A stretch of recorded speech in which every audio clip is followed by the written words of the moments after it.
Bonus on the Celtics' big win over the Cavaliers. Boston won the battle of the starters, right? Boston's opening unit outscored the Cavs by 17 in their 22 minutes on the floor together.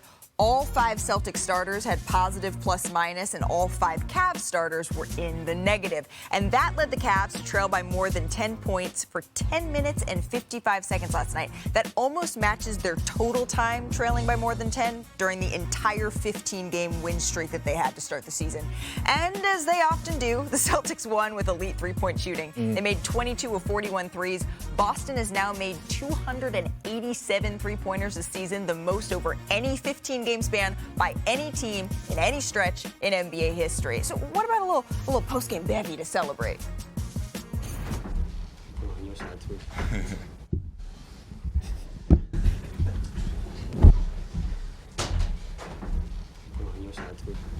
This is what you're supposed to drink after the game. It's not. Is it really? I think so. What are you supposed to drink at noon, 12:30 on a It's Wednesday not Friday, afternoon? is it? There you go, Perkins.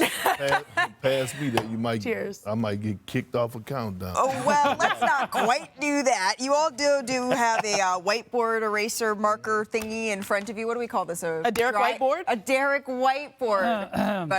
Go ahead and crack that. What's the scariest part of the Boston Celtics? Why don't you write it down for us, please?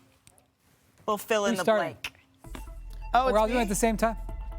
Okay, wait, hold on. Let me do it. It is Jeopardy. Okay. I love this music.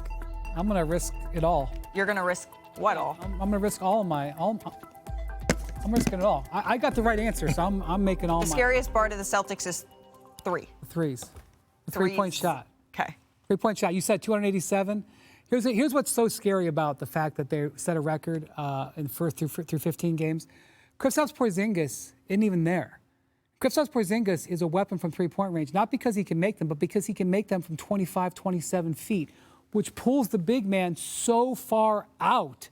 They're number 2 in offense right now. They're right on the heels of the Cavs after last night, and they're going to probably pass them at some point and be number 1, and Porzingis hadn't even played.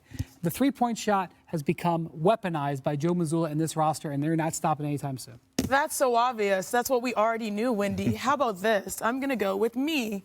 The D. We all knew that they honestly could shoot threes, but the D is not just for defense where they stepped up. It's also for the drives. They have diversity in their offense. Jason Tatum drove the ball 20 times. He generated 11 points himself and 3 assists. So it's the fact that their offense is not just threes, Wendy, but it's also drives, and they can score off of their defense. It's such a Stanford answer. So we got the threes, we got the Ds.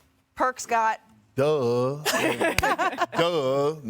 No stuff. They love to shoot threes and they love to drive the ball. They play 5 out. But you know why I got the right answer? It's because of the bench, okay? It's the bench. This is why. You just talked about no Kristaps Porzingis. They still got the second best record in the NBA. They're only 2 games behind the Cavs now for the top record in the NBA, and they've been missing Kristaps Porzingis. Why? Because you look at a guy like Sam Hauser, who's going to come in and do what he needs to do and did a lot for them to help them win the championship. And Peyton Pritchard, averaging 16 off the bench right now.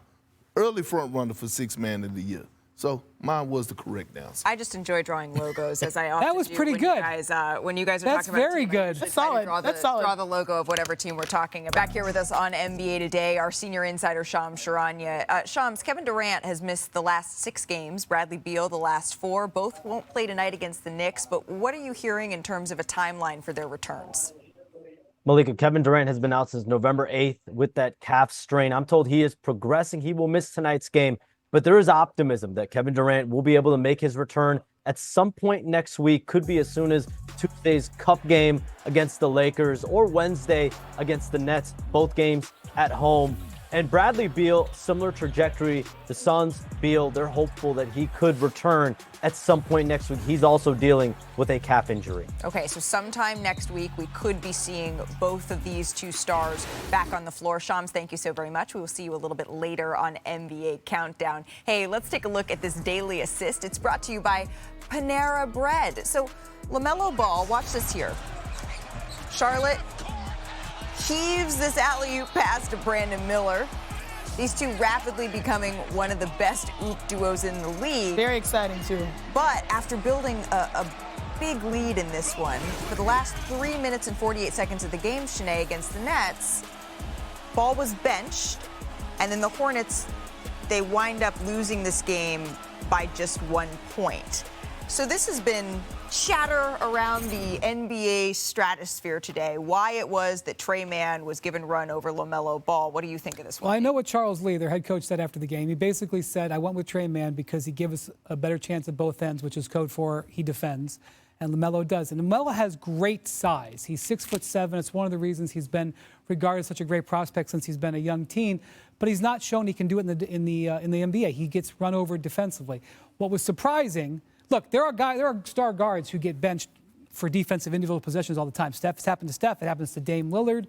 But then they come back in when they need a basket. What was surprising here is that Charles Lee didn't bring in LaMelo when they needed baskets. And so that's something that is going to, cause a little bit of reaction. Listen, LaMelo Ball sells tickets, okay? LaMelo Ball sells jerseys. You walk in the AAU gym, and there's a lot of kids. LaMelo Ball walk in there, he's going to get the same energy of an Anthony Edwards. Coach Lee, you can't do that.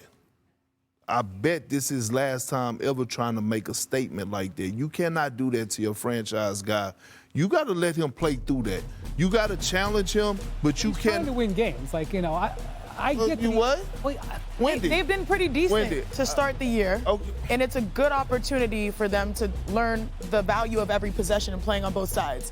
But yeah, you don't want to lose your star player. I'm just saying he's not trying to sell jerseys, he's trying to win games. Well, but I get that. But what resume does he has to come in and try to impose his will like that? Well, he's got a couple of rings as an assistant. But I mean, I'm in general agreeing with you. He probably know better. It happens occasionally to star players, and you'd rather have it happen early than try to deal with that situation later.